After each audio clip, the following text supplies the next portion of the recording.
নমস্কার বন্ধুরা, আমি সুমনা চলে এসেছি আমার রেসিপি ঝুলি থেকে একটা রেসিপি নিয়ে। আশা করি আপনারা সকলে ভালো আছেন, সুস্থ আছেন। প্রচণ্ড ঠান্ডা পড়েছে, ঠান্ডায় সবাই ভালো থাকুন, সুস্থ থাকুন, সাবধানে থাকবেন। তো আজকে আমি আপনাদেরকে দেখাবো এই যে ফুলকপির ডাঁটা দিয়ে মাছের মাথা দিয়ে ফুলকপির ডাঁটা চচ্চড়ি। তো দেখুন, আর ঘরোয়া উপকরণে একদম। তো এখানে আমি কিছু পরিমাণ বেগুন নিয়েছি, একটা বড় সাইজের লম্বা বেগুন নিয়েছি, সেটাকে কেটে নিয়েছি। একটা গাজর নিয়েছি, সেটাকেও এরকম লম্বা লম্বা করে কেটে নিয়েছি। আর কয়েকটা শিম নিয়েছি, এরকম ছোট বড় শিম অর্ধেক করে গোটা করে। এখানে খানিকটা ফুলকপির ডাঁটা, এটাকে আমি দুটো সিটি দিয়ে সিদ্ধ করে নিয়েছি। এটা প্রায় 70% সিদ্ধ হয়ে গেছে। আর এখানে আমি আলু নিয়েছি, আলুগুলোকে এরকম লম্বা করে কেটে নিয়েছি। আলুটা কেটে রেখে ধুতে ভুলে গেছিলাম, যার জন্য একটু কালো কালো হয়ে গেছে। তো দেখুন, এখানে মূলো নিয়েছি, একটা বড় মূলোকে এরকম কেটে নিয়েছি। আর কুমড়ো আমার কাছে ছিল না, একটুখানি ছিল, এখানে 5 পিস হয়েছে, এই কুমড়োটা আমি নিয়েছি। তো প্রথমে আমি এই বেগুনটা ভেজে নেব। এই দেখুন, বেগুনটা একদম কচি। তো প্রথমে আমি বেগুনটা ভেজে তুলে নেব। তাহলে চলুন আমি আগে বেগুনটা ভেজে নিই। এরকম আমরা কড়াতে তেল দিয়ে দিয়েছি, তেলটা গরম হয়ে গেছে।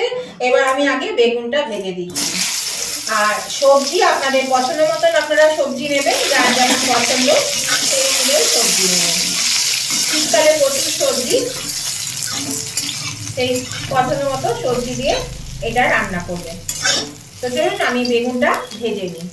এরকম বন্ধুরা, বেগুনটা আমি ভেজে তুলে নিলাম। এবার আমি রান্নাটা করব। এই বন্ধুরা, আমি কড়াতে তেল দিয়ে দিচ্ছি, আর একটু তেল লেগেছে। এবার দিয়ে দেব ফোড়ন। দুটো শুকনো লঙ্কা, দুটো টুকরো তেজপাতা, আর হাফ চামচ পাঁচফোড়ন। এটা একটু নেড়ে নিলাম। এটা ভাজার গন্ধটা একটা বেরোবে, তখন আমি এই আলুগুলো দিয়ে দেব। এই আলুটা আমি ছেড়ে দিচ্ছি। আমি কিন্তু আলাদা আলাদা করে ভেজে তুলব না, আমি কিন্তু রান্নাটা একসঙ্গেই করব। আমি রেগুলার যেভাবে রান্না করি আপনাদেরকেও সেভাবেই দেখাচ্ছি, এটা কিন্তু সুবিধা হয়। দেখুন, আলুগুলো একটু নাড়াচাড়া করে নিচ্ছি। এবার আমি এর মধ্যে দিয়ে দিচ্ছি গাজর। গাজরটা দিয়েও আমি 1-2 মিনিট নাড়াচাড়া করে নেব।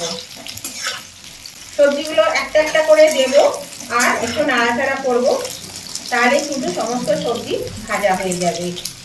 আমরা কিন্তু সবাই ফুলকপি ডাঁটা চচ্চড়ি খাই, খুবই ভালো লাগে খেতে, দারুণ লাগে।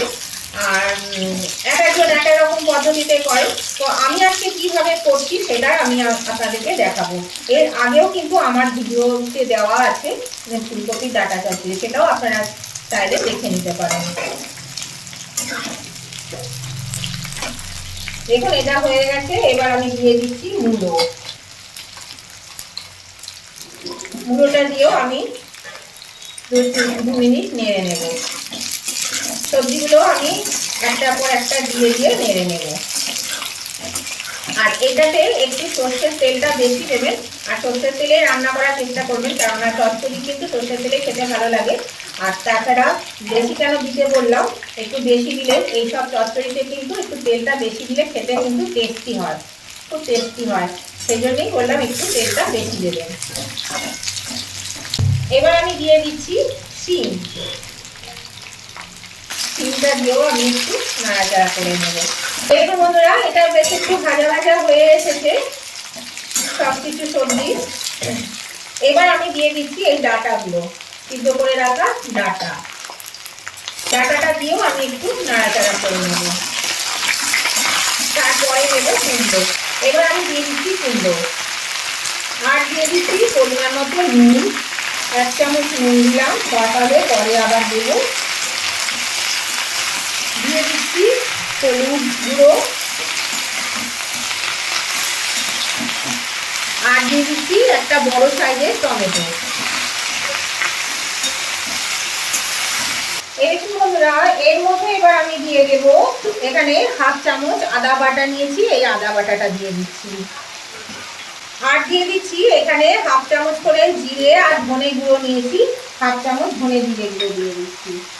আর দিয়ে দিচ্ছি 1 চামচ লঙ্কা বাটা, আর একটু হলুদ, বাকি হলুদটুকু দিয়ে দিলাম। এবার আমি এটা একটু নাড়িয়ে চাড়িয়ে নেব। বন্ধুরা, আজকের রেসিপিটা যদি আপনাদের ভালো লেগে থাকে, পছন্দ হয়ে থাকে, তাহলে অবশ্যই কিন্তু আমার চ্যানেলটা নতুন বন্ধু যারা আমার ভিডিওগুলো দেখছেন অথচ এখনো আপনারা সাবস্ক্রাইব করে উঠতে পারেনি, তাদের কাছে আমার অনুরোধ অবশ্যই কিন্তু সাবস্ক্রাইব করে আমার পাশে থাকবেন। আর বন্ধুরা পাশে থাকা বেলটা অবশ্যই ক্লিক করে দেবেন, তাহলে আমি যখনই আমার ভিডিও আপলোড করব নতুন নতুন সাথে সাথে নোটিফিকেশন আপনাদের মোবাইলে পৌঁছে যাবে আর সবার আগে আপনারা আমার ভিডিও দেখতে পাবেন। তো এবার আমি দেখুন এর মধ্যে আর কি মশলা দিচ্ছি। এখানে আমি সর্ষে বাটা নিয়েছি 1 টেবিল স্পুন, সেই সর্ষে বাটাটা আমি এর মধ্যে দিয়ে দিলাম। আচ্ছা, আর দিয়ে দিচ্ছি এতে নুন লাগবে, আর একটু 1/2 চামচ নুন দিয়ে দিলাম। এবার আমি এই যে মাছের মাথাটা নিয়েছি, আর এটা কিন্তু মাছের মাথা কিন্তু রুই কাতলা নয়, আজকে আমি আপনাদেরকে বাড়শে মাছের মাথা দিয়ে এই চচ্চড়িটা করে দেখাবো। আমরা সাধারণত ফুলকপি চচ্চড়িতে মাছের মাথা দিই না, কিন্তু মাছের মাথা দিয়েও কিন্তু খেতে বেশ ভালো লাগে। তো আমি আজকে এই বাড়শে মাছের মাথা দেবো, রুই কাতলার মাথা কিন্তু নয়। দেখুন সর্ষে বাটা দিয়ে বেশি নাড়লাম না, একটু নেড়ে দিলাম। এবার আমি এই মাথাগুলো ভেজে রেখেছিলাম বন্ধুরা, এই মাথাটা আমি দিয়ে দিলাম। এর মধ্যে আমি এবার দিয়ে দিচ্ছি একটু এই যে সর্ষে বাটার জল ছিল, সর্ষে বাটার জল। এবার আমি এটা ঢাকা দিয়ে দেব, ঢাকা দিয়ে ভালো করে সিদ্ধ করে দেব। যে সবজিগুলো সিদ্ধ হয়নি সেগুলো সিদ্ধ করে নেব। আর আবার পুরাতন বন্ধু এবং নতুন বন্ধু প্রত্যেকেই এই ভিডিওটা দেখতে দেখতে যদি লাইক দিতে ভুলে গিয়ে থাকেন তাহলে কিন্তু অবশ্যই লাইক বাটনটা প্রেস করে দেবেন। আপনাদের একটা লাইক আমাকে এগিয়ে নিয়ে যেতে অনেকটা সাহায্য করে। আর আজকের রেসিপিটা যদি আপনাদের ভালো লেগে থাকে, খুব ভালো লেগে থাকে, তাহলে কিন্তু আপনাদের বন্ধু বান্ধব আত্মীয় স্বজন সকলের কাছে এই রেসিপিটা পৌঁছে দেওয়ার জন্য কি করতে হবে, শেয়ার করে দিতে হবে। আর আজকের রেসিপিটা আপনাদের কেমন লেগেছে সেটা জানাতে কমেন্ট করতে ভুলবেন না। অবশ্যই কমেন্ট করে জানাবেন, আপনাদের মিষ্টি মিষ্টি সুন্দর কমেন্টগুলো পড়তেও ভালো লাগে। আর আপনাদের একটা কমেন্ট আমাকে পরবর্তী রেসিপি বানাতে অনেকটাই উৎসাহিত করে। তাহলে উভয় বন্ধুরা কিন্তু লাইক শেয়ার কমেন্ট করতে একদম ভুলবেন না। তো দেখুন এখানে এই চচ্চড়িটা আমি এবার একটু ঢাকা দিয়ে দেব, ঢাকা দিয়ে মিনিট 5-7 রেখে দেব। আঁচটা কিন্তু আমি লো টু মিডিয়ামে দিয়ে দিলাম। এই বন্ধুরা ঢাকাটা খুলে দিলাম। এবার দেখুন এগুলো কিন্তু সিদ্ধ হয়ে গেছে, এগুলো সব সিদ্ধ হয়ে গেছে। এই যে আলু সেদ্ধ হয়ে গেছে, এই দেখুন সব সেদ্ধ হয়ে গেছে। এবার আমি এর মধ্যে দিয়ে দিচ্ছি এই যে ভেজে রাখা বেগুনটা, আর দিয়ে দেব মিষ্টি। চচ্চড়ি মানে একটু মিষ্টি না হলে ভালো লাগে না। আর দিয়ে দিচ্ছি একটু ধনেপাতা কুচি। এবার আমি এটা ভালো করে নেড়ে চেড়ে দেবো। আর গ্যাসের আঁচটা এবার আমি ফুলে দিয়ে দিলাম।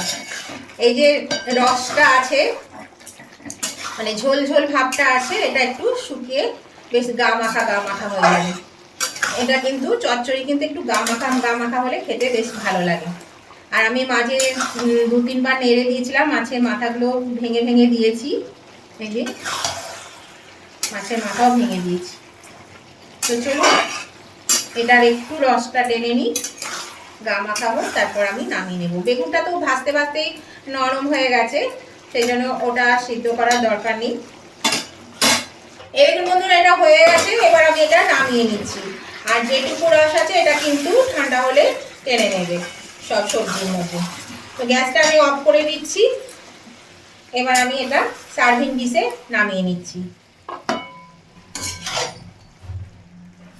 এই দেখুন বন্ধুরা আমি সার্ভিং ডিশে নামিয়ে নিয়েছি। আর এটা দেখুন দেখতে কত সুন্দর হয়েছে, আর খেতেও কিন্তু ততটাই সুন্দর হয়েছে। তো আপনারাও কিন্তু এইভাবে একবার বানিয়ে দেখবেন, খেতে কিন্তু বেশ ভালো লাগে। তো আজকের ভিডিওটা যদি আপনাদের ভালো লেগে থাকে তাহলে নতুন বন্ধুরা অবশ্যই কিন্তু সাবস্ক্রাইব করে আমার পাশে থাকবেন। আর উভয় বন্ধুরাই কিন্তু লাইক শেয়ার কমেন্ট করতে ভুলবেন না। তো আজকের মতন আমি ভিডিওটা এখানেই শেষ করছি। আবার নতুন ধরনের ভিডিও নিয়ে চলে আসবো। ততদিন আপনারা ভালো থাকুন, সুস্থ থাকুন। Tata, bye bye.